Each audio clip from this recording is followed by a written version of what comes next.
This is a special presentation of EA Sports from the Coliseum in Oakland. Our tribute to the coach, the John Madden Legacy Game. I'm Brandon Gaudin here to take you through the proceedings. And coming up, we're going to tell the story of a man who was truly larger than life and whose impact will live on for decades and decades to come. Now, we've assembled a couple of rosters featuring some of Coach's favorite players from both yesterday and today. And Coach himself will be on the sidelines for both squads, trying to motivate his guys to victory. And I'm joined now by my good friend Charles Davis. CD, your thoughts on John Madden and what he meant to the sport he loves so much? For me, Brandon, it's the word joy. He brought that to the game of football, brought the game to so many people. He stayed involved his entire life. And moving forward, when you think of football, you're always going to think John Madden.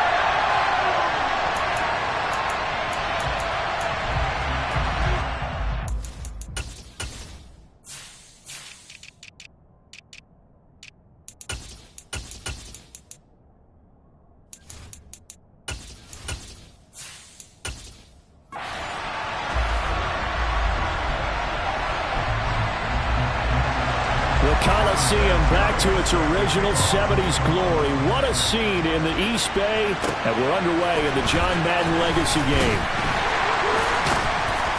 And he will make it to the 20-yard line and no further. So it's the NFC stars who will get the ball first. And Charles, as we alluded to, we've got a different era of coach on each sideline.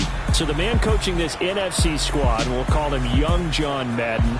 This is a coach who was trying to establish a foothold in the NFL and on the cusp of doing it very successfully. Yeah, you think back to that period, those early days as the coach of the Raiders, the late 60s in the NFL, and then in the NFL in the early 70s. Coach was a guy who was ahead of his time. The Raiders were one of the first teams to have mini camps, one of the first to film practice, because he wanted to practice coaching as much as he could. And his teams, they were successful right from the start of his head coaching tenure.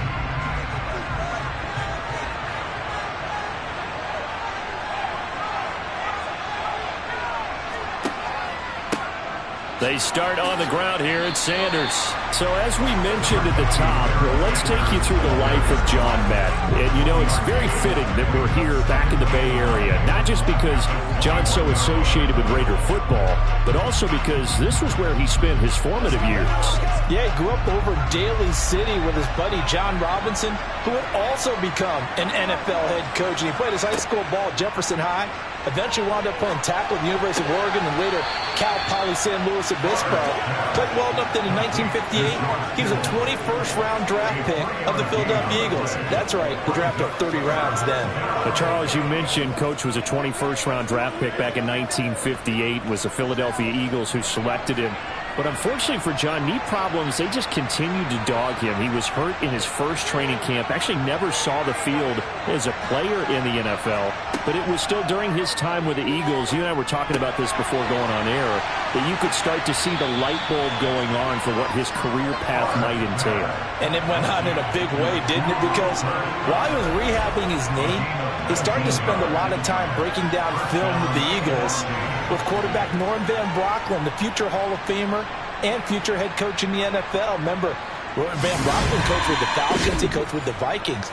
And it was there during that time, I think Coach Madden realized his love of football and love for teaching, combining all that together, and that meant being a football coach.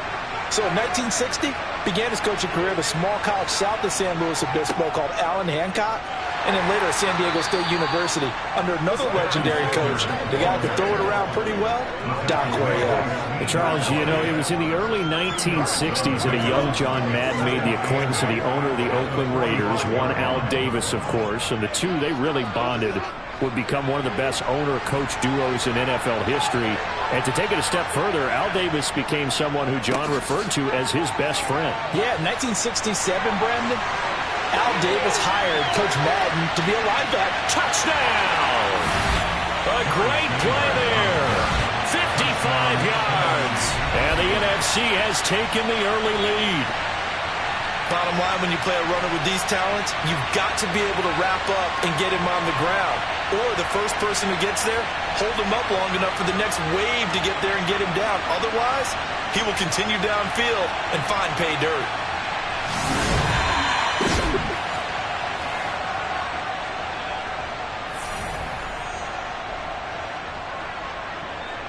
Morton Anderson now for the extra point.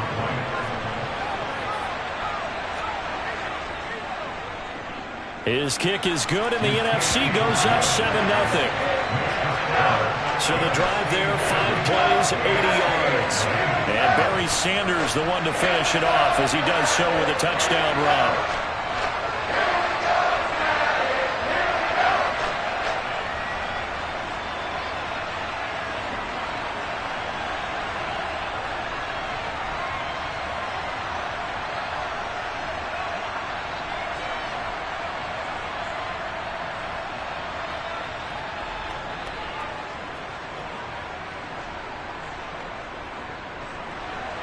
Following the touchdown, here's Anderson to kick it away. No run back here for Hall, and this will come out to the 25. So, Charles, as mentioned, we've got another Coach Madden over here on the AFC sideline. Of course, his Raiders, members of the AFC West. So this is a conference he battled in for his entire career. And you think about the landscape of the NFL as he was getting into the back half of his tenure. It was a golden era for coaches. You had Don Shula, Tom Landry, Chuck Noll, Bud Grant. But it was John Madden who had the best winning percentage of them all, CD. 759, the best ever. Brandon, it's hard to believe he could be so successful in the conference with all those great teams. The Steelers won 4 Super Bowls. The Dolphins won 2 and were a mainstay in the playoffs. The Colts were tough. The Broncos came on late and went to a Super Bowl themselves. But against Hall of Fame coaches, John Madden's record, 36, 16, and 2. That's pretty incredible. His Raiders were a factor each and every year. And he is met quickly in the backfield. Down he goes, folded like a lawn chair. Charles, you talked about John Madden and the Raiders going on a ride. Well, try these numbers on for size. In 10 seasons as a head coach, the Raiders won their division 7 times. They finished second the other 3 times. And he became the youngest coach to amass 100 career regular season victories and is still, to this day, the franchise leader in wins. And when you think about it, that's where that rivalry with Kansas City really took root. As did the expression, commitment to excellence. And boy, was it personified by the players who played for Coach Madden. On offense, how about quarterback Kenny Stabler, wide receiver Cliff Branch, wide receiver Fred Biletnikoff, tight end Dave Casper, to name a few. How about those great linemen he had? Center Jim Otto, guard Gene Upshaw, tackle Art Shell, all of them in the Pro Football Hall of Fame. And guys on the defensive side of the ball, the Mad Stork himself, Ted Hendricks, Willie Brown, John Matuzak, Otis Sistrom, and Big Ben Davidson. So many great players, so many great memories. Brady's throw on 3rd down there is incomplete. And 3rd down is a key down in any game you play. And 3rd down defense, something we've got to watch in this one. Got to be effective on the passing downs. That's a pretty good first step right there. On is the Hall of Famer Ray Guy to punt this away on 4th down.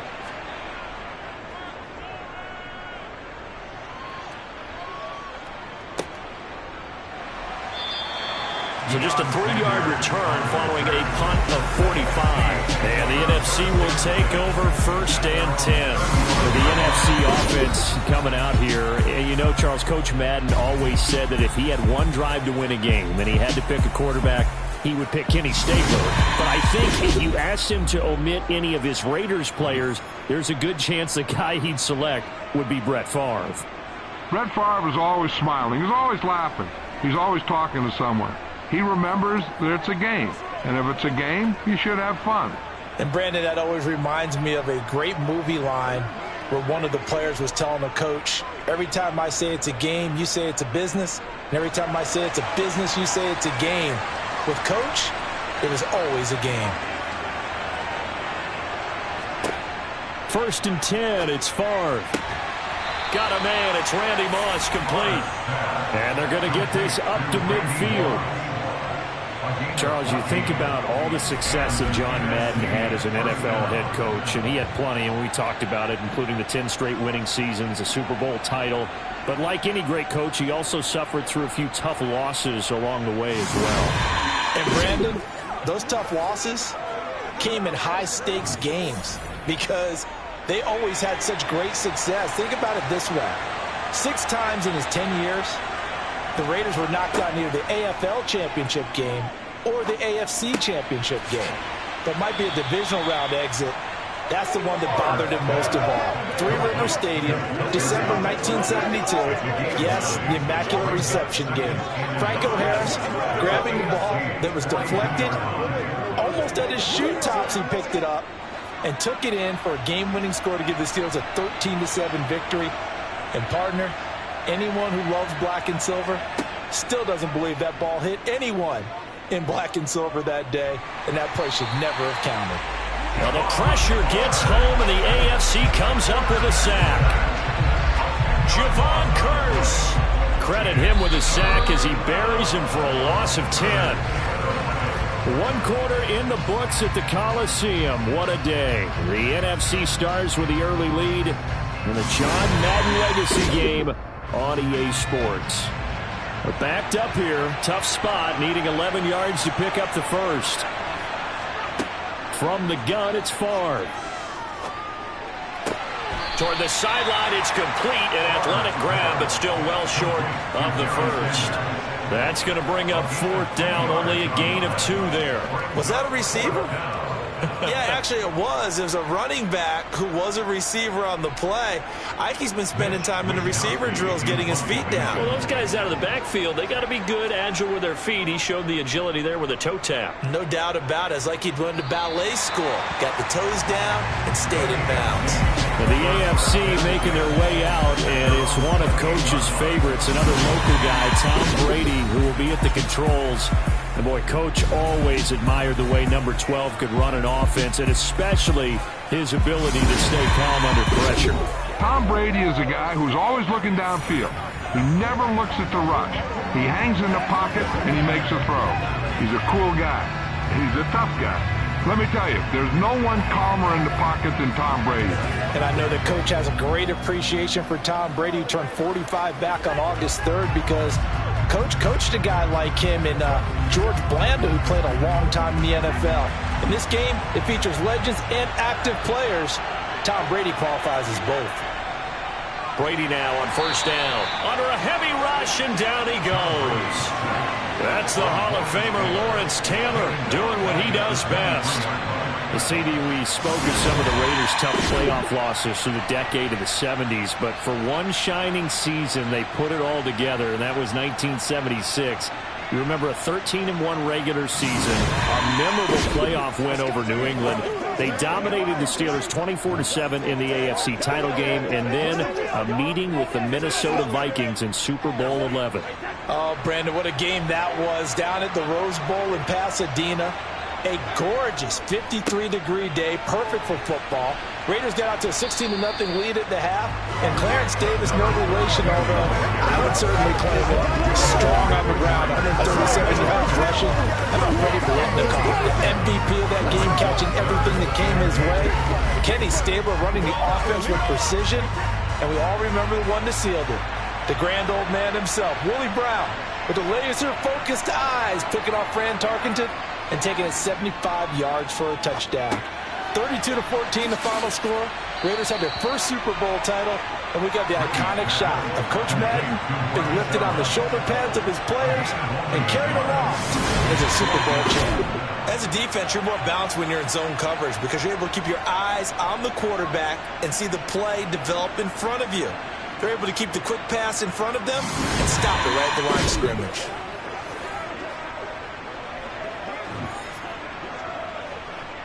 Here's Ray Guy now.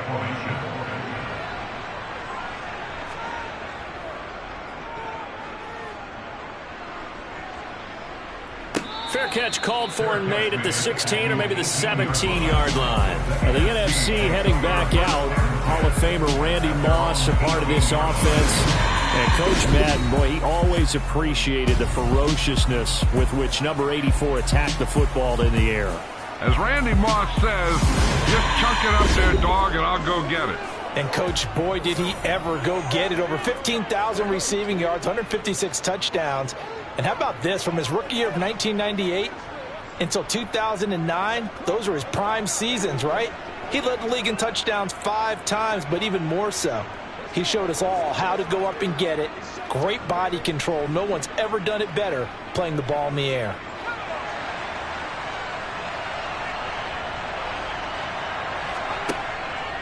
It'll be Sanders to begin the drive. Brings it up just shy of the 25. Showed some of that quickness there on the move. So, Charles, after that Super Bowl title in the 76 season, the Raiders again advanced to the AFC Championship game the following year, but they fell to the Denver Broncos on New Year's Day by a field goal, and that ended their chances for back-to-back titles. And then in 1978, after missing out on the playoffs in that season, John Madden, he actually stepped down as coach of the Raiders January 4th, 1979. Yeah, and that was a surprise for the league because remember, Brandon, he coached 10 seasons in the NFL, but he'd put everything he had into the Oakland Raiders, into being a head football coach, into guiding, mentoring, loving his players. And he just sort of felt like it was the right time to step away. And even though he was just 32 when he left, even though there would be overtures for a return to coaching in the future, many overtures, he never returned to the sideline. And even though he didn't, we all know his work with the NFL was far from finished, and a lot of chapters of the John Madden story were still left to be written.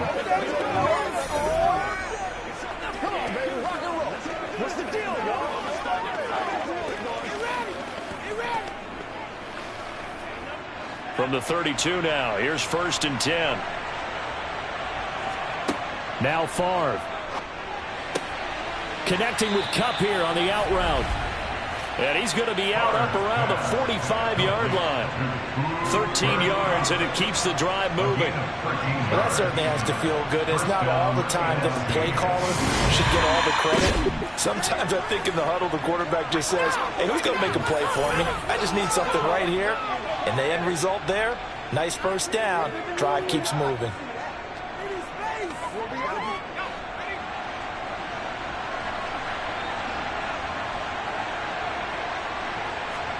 On 1st down, Favre. And this is incomplete. Well, they've been back on their heels a little bit here on this drive, but a chance to exhale just a little bit there with incompletion on 1st down. Now they have to gear up, try and get 2 more stops, and escape this drive. An incomplete pass on 1st down. That leads to a 2nd and 10. Here's Favre to throw. And this throw incomplete. Well, the defender all over him that time, and it's going to lead to 3rd down. Feels like they're getting caught in between here because they had incompletions on 1st and 2nd down. Now you got to worry a little bit about the clock because you prefer not to give them another shot here in the 1st half. But if you don't pick up the 1st down, guess what? You're likely going to have to.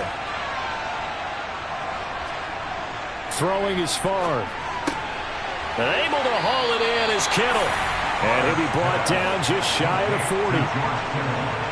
We often hear the phrase sure-handed tight ends, and he certainly fits into that category. Plus, he's got a quarterback who knows to look his way when they need a big pickup. And on this play, he finds him for the 1st down.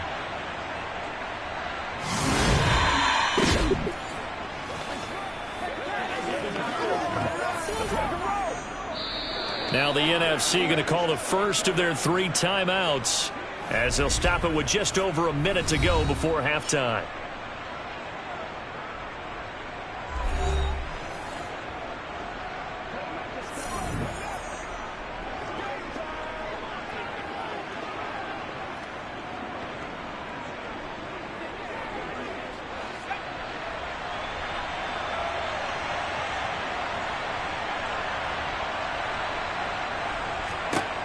They'll throw on 1st down with Favre. That's complete to Calvin Johnson.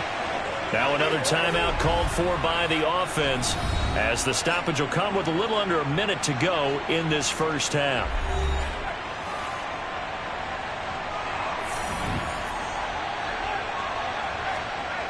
Favre. And it's incomplete. Took a shot, couldn't connect.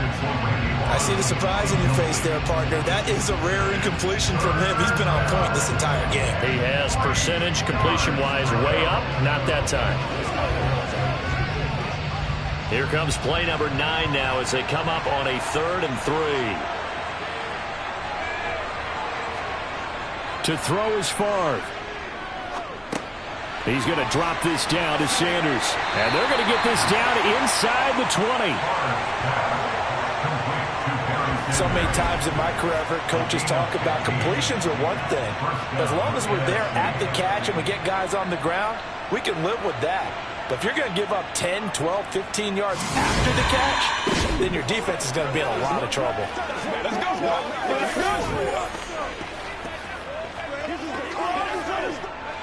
So here's a 1st and 10 now, down inside the 20.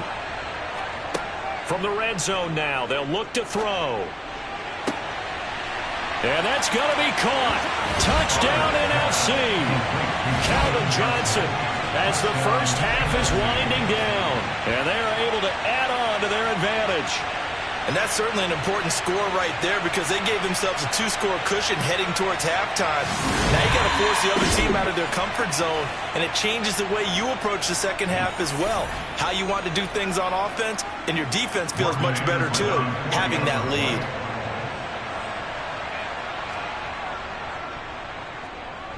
Extra point by Anderson, up and good. And it's now 14-0. So that one a pretty time-consuming 10-play drive. And it's finished off by an NFC touchdown.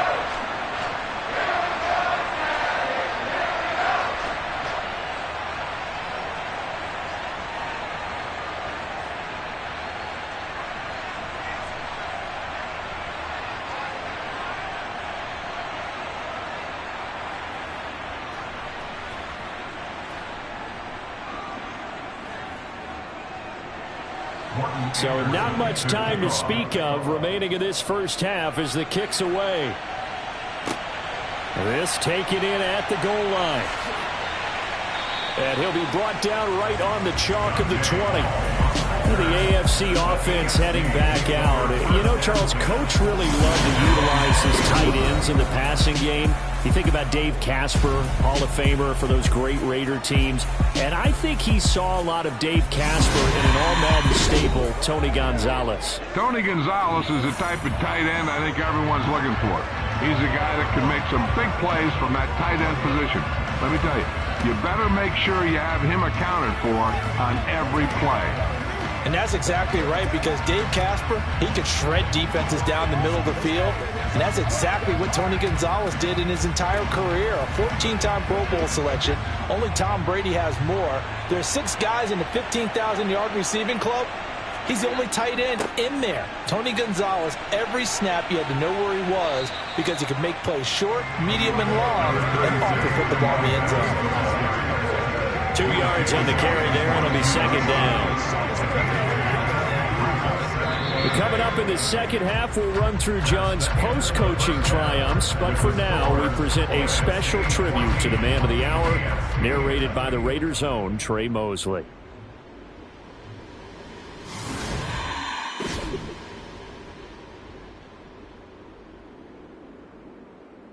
What comes to mind when you hear the name Madden? Is it the coach who led the Raiders to their first Super Bowl victory? Perhaps it's the broadcaster who entertained millions of fans. Or maybe it's the video game known simply by his name. But no matter what comes to mind when you hear the name Madden, everyone thinks of one thing: football. The core of it was football. It's the greatest game in the world. The left goes to the right goes to the left.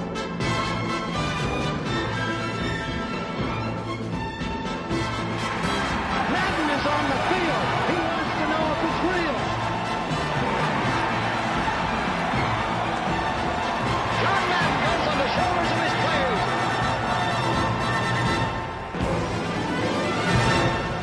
In my mind, John Madden is the most important figure in the history of professional football.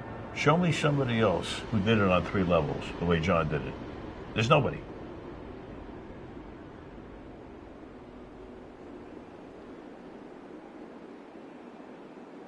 Boy, Charles, yeah, that is really well done. Coach was something else, wasn't he? I'm reminded what Al Davis said when he was inducted coach of the Pro Football Hall of Fame, Brandon.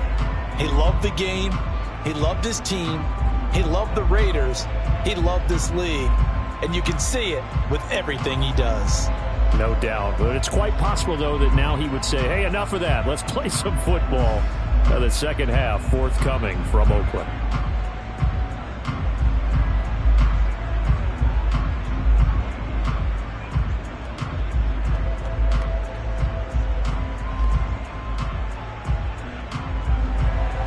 The AFC going to get the football first here as we are back underway from Oakland in the John Madden Legacy game.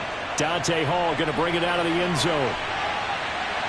And only able to get this to the 19, so probably should have opted for the touchback.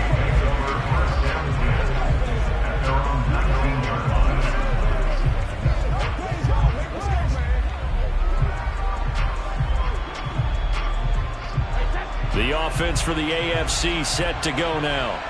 Charles, it'll be interesting to see what adjustments this offense made in the locker room. Haven't really been able to get anything going offensively. Virtually nothing in the ground attack either. So certainly something has to change here in quarter three. And I'm pretty sure their friends from the defensive side of the ball told them exactly that, because those guys, the stop troops, they've been playing pretty well. They've kept them around in this game. Now they got some time. The running game struggled in the first half. Opposition knows how to focus on defending the pass here. They've got to re-energize that ground game and maybe open things up for a comeback here in this half. Throwing on second down. Brady. Open man is Andre Reed, complete. So now, Charles, to pick up the story we've been telling, John Madden at 42, he just completed a 10-year step as the coach of the Raiders. He wants to step away a bit from the grind of coaching, but he doesn't want to step away from the game of football. So he ends up signing on with CBS in 1979 to try his hand at broadcasting. And much like his coaching career, he was pretty much an instant success. Partner, he really connected with the people right from the start, and people may not remember, he wasn't even on the #1 team in the beginning. He worked his way up. But the same things that made him a great coach made him a great broadcaster. The ability to show the big picture, yet break it down into the details. That's what he did with his teams. That's what he did with the people. That way, he was simple to understand, yet insightful for viewers. And he did with that big personality that he had, one that connected with everyone. Here's Ray Guy now as he's on to punt for the AFC. Averaging 50 yards a boot so far as this one's away. A call for a fair catch, and it's made at about the 23-yard line. So possession goes over here on the punt, and out will come the offense as they take over. Let's go now. Let's go. The offense for the NFC ready to get their next drive started. On 1st and 10, it's Sanders. And he's able to plow forward up to about the 29, just shy of the 30. So for Coach Madden, Charles, by 1981, his broadcasting career is really taking off. He's elevated to the network's #1 booth that calls all the big matchups. And he gets the plum assignment of calling Super Bowl 16, 49ers and Bengals, and he's teamed up with Pat Summerall. And that pairing ultimately would go on to be one of the most influential in sports broadcasting history. Influential not just in us listening to them. Remember, they went out and called 8 Super Bowls together. But how they put together kind of the template that all of us broadcasters follow now. Sitting down with the head coaches and the quarterbacks and the stars of each team before a ball game to get extra information. And the way that those two paired together, Pat Summerall, short, concise, to the point, and turned it over to Coach Madden to fill in all the big details.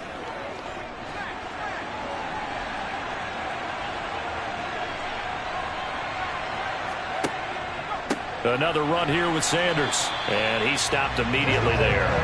As you mentioned, CD, talking about John Madden, the broadcaster, he called 8 Super Bowls with Pat Summerall, 3 more with Al Michaels later in his career. He spent nearly 3 decades in the booth all told.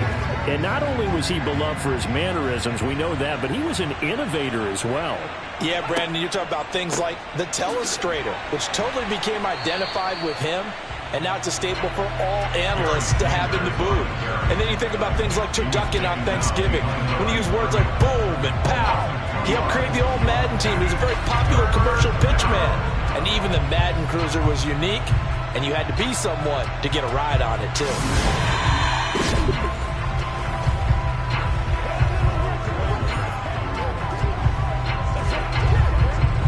We'll see what they have drawn up here. A little bit behind the line. 12 yards needed to gain a first down. On third down, he'll drop to throw. It's caught inside the 25. They're able to convert on third down, and that sets up a first and goal. Some guys just simply have it, and Randy Moss is one of those guys. His big playability, once again, on display right there. That's what he's known for. He averaged 15.6 yards per reception during his playing days. Highest career yards per catch average for any player with 900 or more receptions.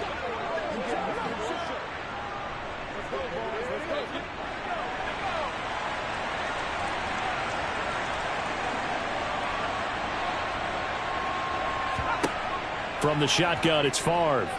Flush, nowhere to go here. He lost the football. And a big turnover there as his guys will get the football back. We'll give some credit to the defense. They forced the big play, knocked the ball free from him, but it's a cardinal sin by the quarterback. Know where you are on the field, and he just gave up at a minimum 3 points. And instead of getting down, takes the contact. The turnover ensues.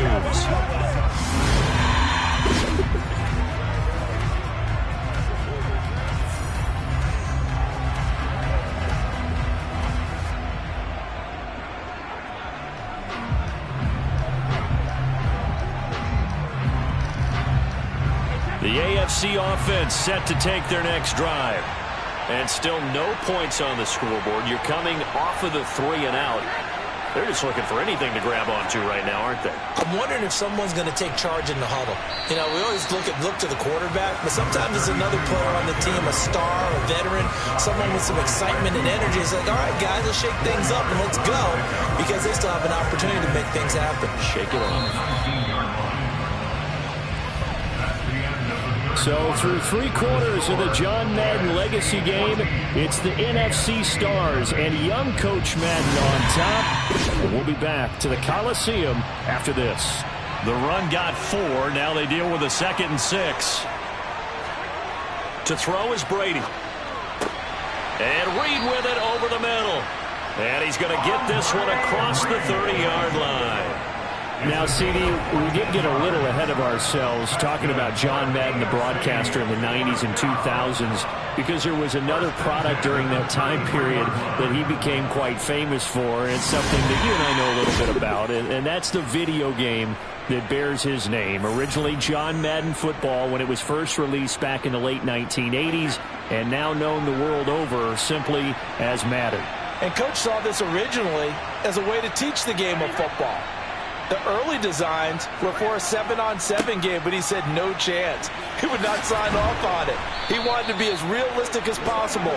He told them, call me when it's 11-on-11. And he got his wish. Yeah, after that debut, Madden the video game continued to pick up steam through the 90s in a big way. And John himself, many will remember, was a commentator for the series for many years. And now here we are in the 2020s, and this game has sold somewhere in the neighborhood of 150 million copies. The throw on 2nd down by Brady is incomplete. So, CD, you look at the accumulation of John Madden's achievements in the world of football, the coaching success, the Super Bowl title, the incredible career as a broadcaster with 12 Emmy Awards, Madden the video game. It was very fitting back in 2006 that John Madden got the call to be enshrined into the Pro Football Hall of Fame. A more deserving person you will not find. He gave an incredible speech on that day, Brandon. So many of his former Raider players were in attendance. He talked about how he envisioned that when the last person turns off the lights in the hall every night, that the bus talk football amongst themselves. And what a discussion that might be. Yeah, he finished his speech by saying, today feels like the 2nd time in my life that I'm being carried off on the shoulders of others. Yet instead of off the field, it's into the Hall of Fame. This has been the sweetest ride of them all.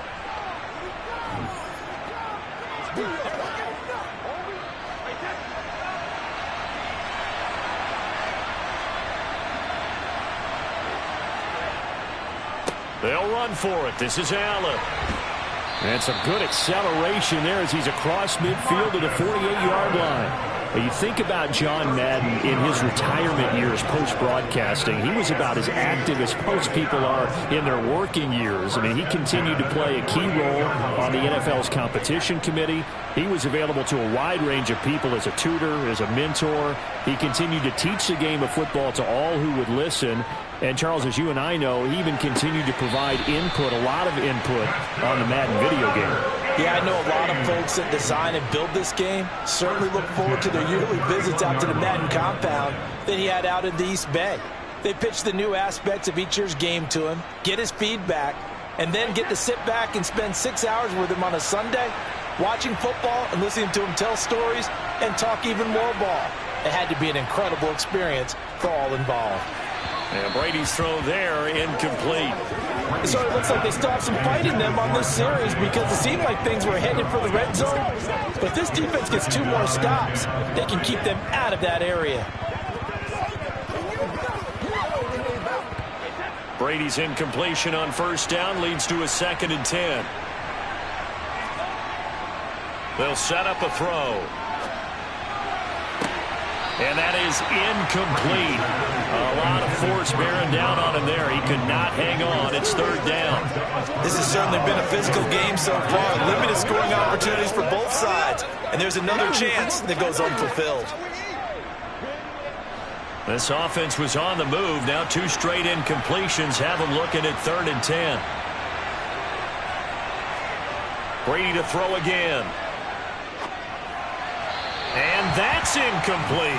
A misconnection there. He's hit on just 50% of his passes thus far. That's not where you want to be. Now you see the evolution of the game. You go back to the quarterbacks of old, 50% would be terrific because they threw the ball downfield almost every time they threw it. Now with the short passing game, you should be above 60% just to be in the average range.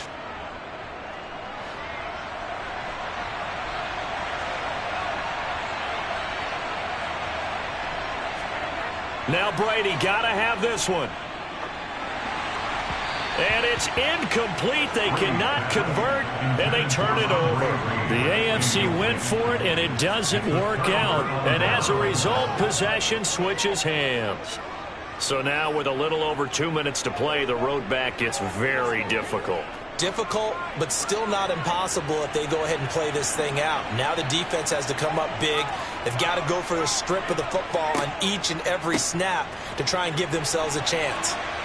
And they get him down, but not before he takes it across the 40-yard line. 92 yards rushing for him now as he has been tremendous all day long.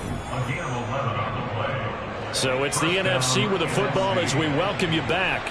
And the scoreboard on their side, they're just looking to melt away these final couple of minutes and put this one in the left-hand column. And now we'll see a timeout used on defense as they stop it right out of the break with 1:57 to go in the ball game.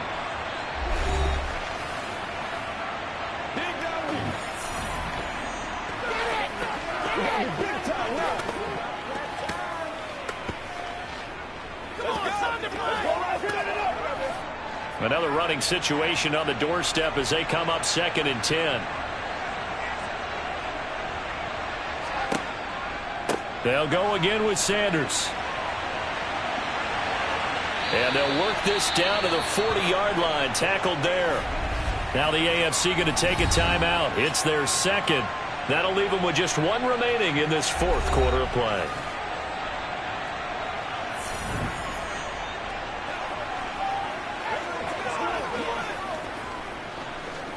It's showtime, baby. Let's rock.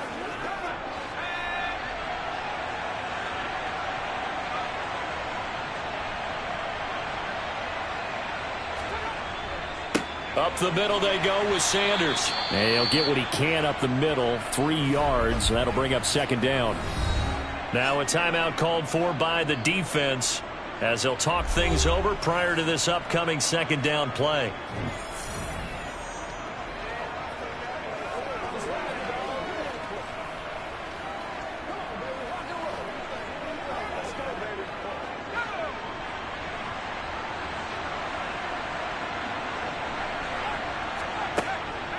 Sanders here as they run out of the gun. And he's going to have to protect the football and take his lumps here at this stage of the game as they stop him behind the line. That's a big loss of 3, and it brings up 3rd down. Well, that was one of the few times they've been able to contain him thus far. He's over 100 yards for the game, but he lost a bit off his total on that carry. They'll need to get it to the 30 for a first. This is 3rd down. On the draw, here's Sanders. And he's not going to get the first down. He had to get to the 30, but he's a yard or 2 short. He needed 9, he got 8. And that's going to leave him with a 4th and 1 on their side of the field.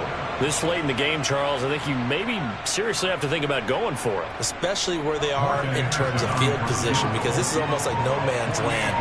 Might hurt your punter because there might not be enough space, maybe too far for your field goal kicker. I'm like the old rule. Possession is 9/10 of the law. Possession is 9/10 of winning the game. Go for it, get the first down, close it out. Well, no field goal attempts for him until the final quarter, but no hesitation on his end. He comes right out and nails his first field goal try. And give him a lot of credit, too, because he stood there the entire ball game, but has managed to stay with it both mentally and physically. When they called on him, he was ready, and he knocked it through the posts.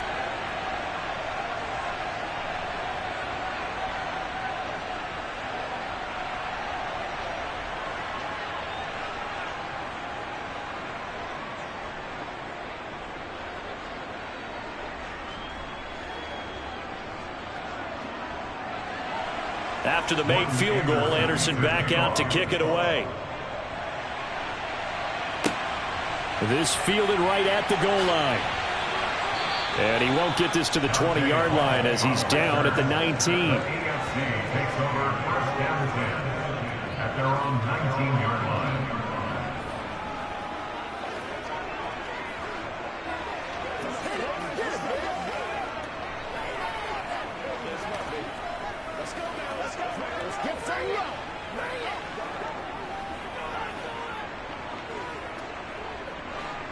The offense for the AFC set to go now.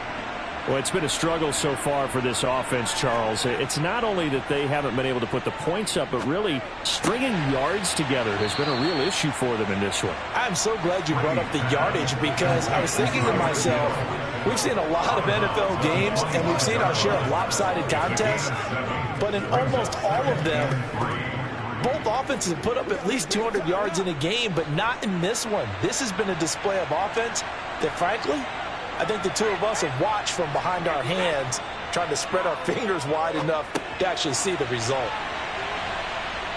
And he's brought down, getting this one up to about the 30. So it's a win here for the NFC. Just an incredible afternoon of football and remembering the life of John Madden. And before we go, one final message. And for all of us at EA Sports, this one's for you, Coach.